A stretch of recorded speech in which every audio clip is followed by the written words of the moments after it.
So I'm not a mechanic by trade at all.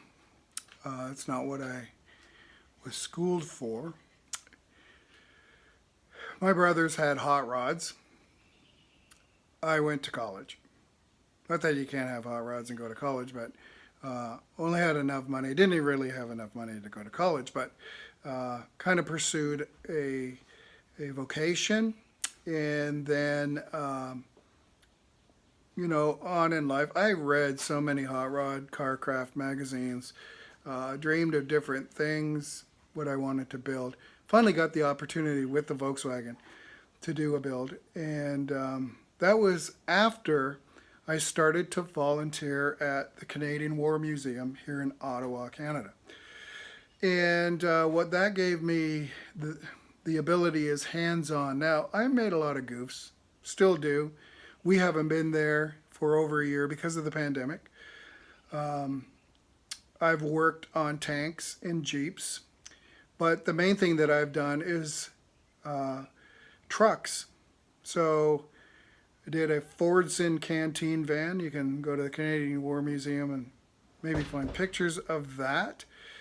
And then I was supposed to assist another volunteer on a World War I, 1917 FWD, four-wheel drive, from Wisconsin. It was a World War I military truck.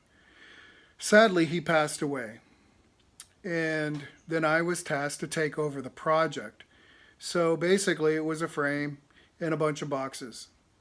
And, well, that's the way my Volkswagen came, just a shell and then a bunch of boxes. And so my model building skills as a child, and even now I have models, I put to good use so that I could just mock up. So I mocked up that truck and then built it. And so FWD, four-wheel drive, at the Canadian War Museum.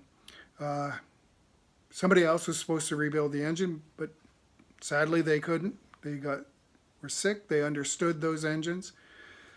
So I and other volunteers were tasked to rebuild that engine. We did get it running. We didn't get it driving. There's a component missing, and it doesn't drive. So it's on the museum floor right now. And then after that, we tore into a 1937 Chevy truck that was made by General Motors. Ford, General Motors, and Dodge was asked by Canada to submit plans for a military vehicle to be in production.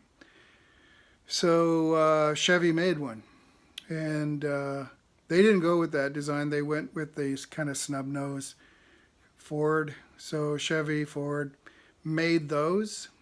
I don't know about Dodge, but anyhow, we have an original prototype, one of the prototypes that was made, and it's a 37. So it's very much similar to this. Very much similar engine, everything. So that's been stripped down, and then COVID hit. So I was working on that. So that was my third truck that I've been working on. So what I've learned by just doing reading and getting my hands in there and asking other people questions of how to do things, getting help is always good. And there's good supervisors at the museum who know their stuff as well. So yeah, that's where I've got some of my experience. And so this right now, instead of being at the museum, I'm working on my own truck and just doing this, having fun.